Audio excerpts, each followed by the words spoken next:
Welcome to another video on MATLAB Tech. In this particular video, we will be having a look into the concept of base layer, where it actually stands in the AUTOSAR architecture. We will also try to understand what are the things that are offered from the base layer so that it provides a key role in implementing all the AUTOSAR related functionalities. In the AUTOSAR architecture, the first layer that you see is the application layer. Then you will see the RTE layer, and then you will see the base layer. And if you see below, then you will have the actual hardware. So here you are able to correlate, right? That the base layer is the software that interacts with the actual hardware. So in this case, what basically is happening, so whatever the applications that is written, like here in this case, you can consider these as algorithms. So all the algorithms that you see are implemented in the application layer, and those algorithms do some calculation. So some big calculations happens in this state, and those calculations either will happen with some input, right? And those calculations are being performed then, and then you will get some output. So these calculations need input, and the outcome of these is the output, right? So a big calculation is done, you are getting some output, right? So whenever you are requesting some input, then that is coming from the base layer itself. And whenever you are giving some output from your algorithm, then it is going inside the base layer. So for example, you will have the service layer. Suppose you want some temperature sensor related information. So you got the temperature sensor related information. Suppose you want to determine what is the current battery temperature. Then in that case, you got this temperature with the help of this base layer. And once it is done, you do some calculations and you predict whether there is a thermal runaway that will happen inside the battery or not. So suppose you give some prediction, and that prediction means it is either going to be a thermal runaway or it is safe now, right? So based on that, we will be taking some action, and that tax action can be opening of some contactor, maybe contactor of the battery, right? So due to this, you are sending an output, and that output is transmitted to the microcontroller. So this microcontroller will have that contactor control signal. You need to turn off this contactor with the help of this signal. So how you can do that? The application layers send that signal, and it is being translated through the base layer so that the microcontroller will be able to understand this. So this is the entire scenario through which you can correlate what the base software can do, right? And base software establish a proper relationship between the microcontroller and the application layer in this case, and in all the cases. So what is basically means service? So if you see the base layer, then base layer offers services to the application layer. And services means, suppose for example, we will take a simple example. So suppose you want to add two numbers, right? This is more familiar example, most of the people can correlate. So suppose you want to add two numbers, then for that you need two numbers, right?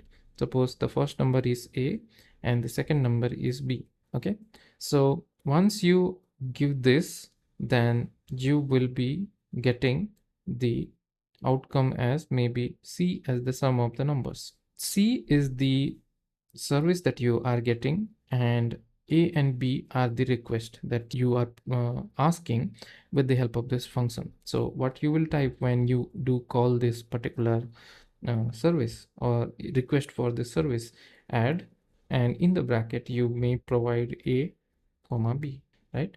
So basically service means calling a function, and that is how you can interpret the functionality of the base software. So all these blocks contains functions inside, and when you call these functions, you are getting some response, right? So suppose in this case, I want to get the temperature. Then because I want the temperature, then I will request to a defined function inside this maybe service layer, which can give me the relevant temperature, and that can happen in this type of scenario. Like this way it can happen. So coming to the base layer, what are the major things it provides to the application layer? So we need to understand that first. So coming to the memory management, so the first operation that it does for the application layer is the memory management. Suppose you have a variable x, right, and you want to store it in some memory, right? You have a big memory and you want to store it in maybe here.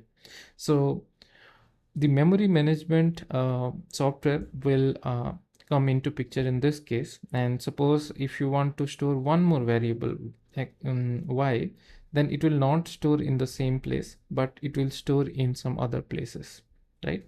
Because this part is not empty now, it is storing something.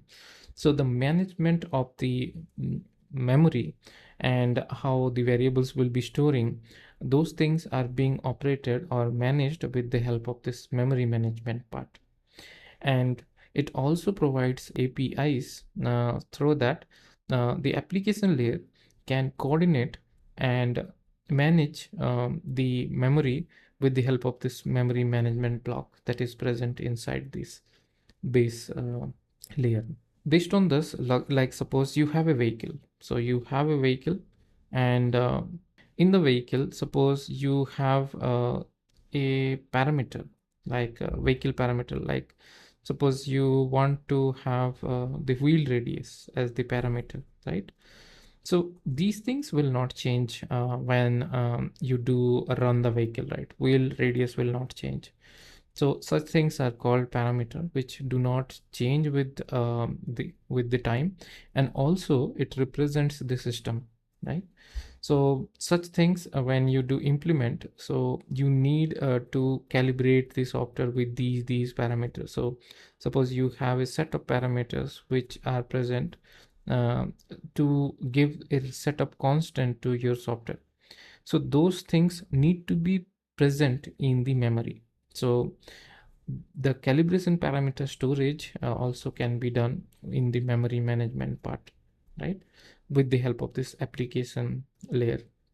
So they will communicate, and the storing of the data will be done. So also this does the DTC counter storage. So suppose there are multiple errors that got triggered in the vehicle, so it needs to store that errors somewhere, so that later on when you go to the service station, then at that moment you can implement some controls or some corrective actions based on those errors, right? So it will count how many times the error happened overall when you were driving. So those things need to be stored in the memory. So because of that, you need the memory management block. Coming to the next functionality that the base layer provides is the diagnostic service. So if you deal with any vehicle, right? So the vehicle is having multiple ECUs, and every ECU need to operate in a seamless manner with the other ECUs that are present in the vehicle.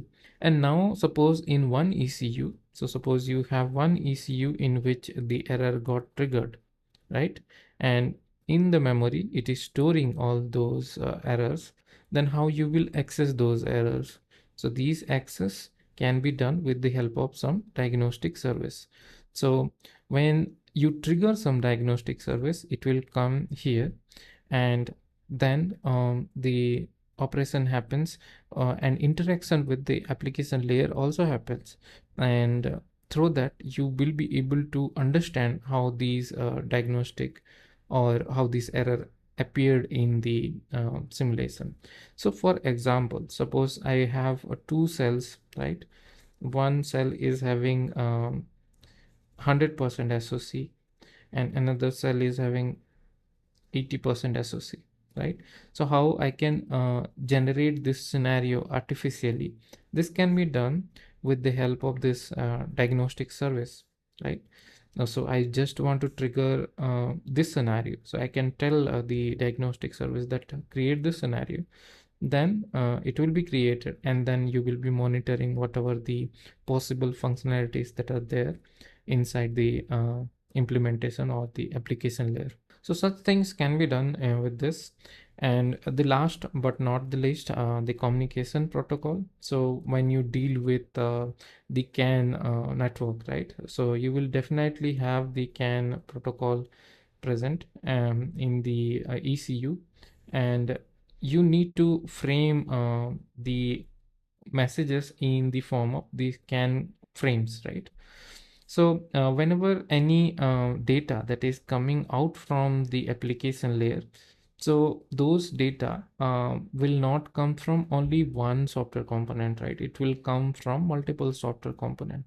Then in that case, you need to structure that data. Suppose one software component sent one data, another software component sent one data, and these data can be packed into a PDU, right? So we will see like what is basically PDU, but these data need to be converted into a PDU, and then it will be transmitted through the CAN with the help of some transformations. So such functionalities can be implemented with the help of this COM module that is present in the communication unit for the base layer, and through that it will be able to communicate, right?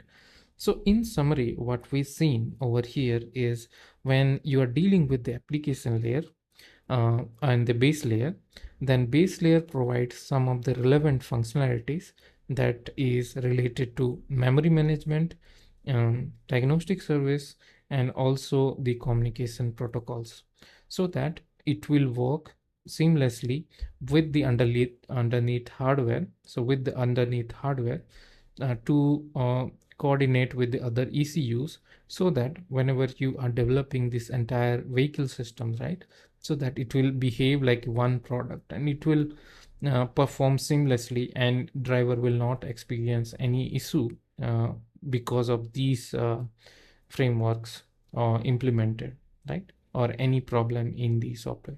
So in case you are liking the channel, please consider subscribing. In case you have any comment or query, please let us know in the comment section. We will be more than happy to clarify your doubts on these topics. Have a great day ahead. Take care. Thank you.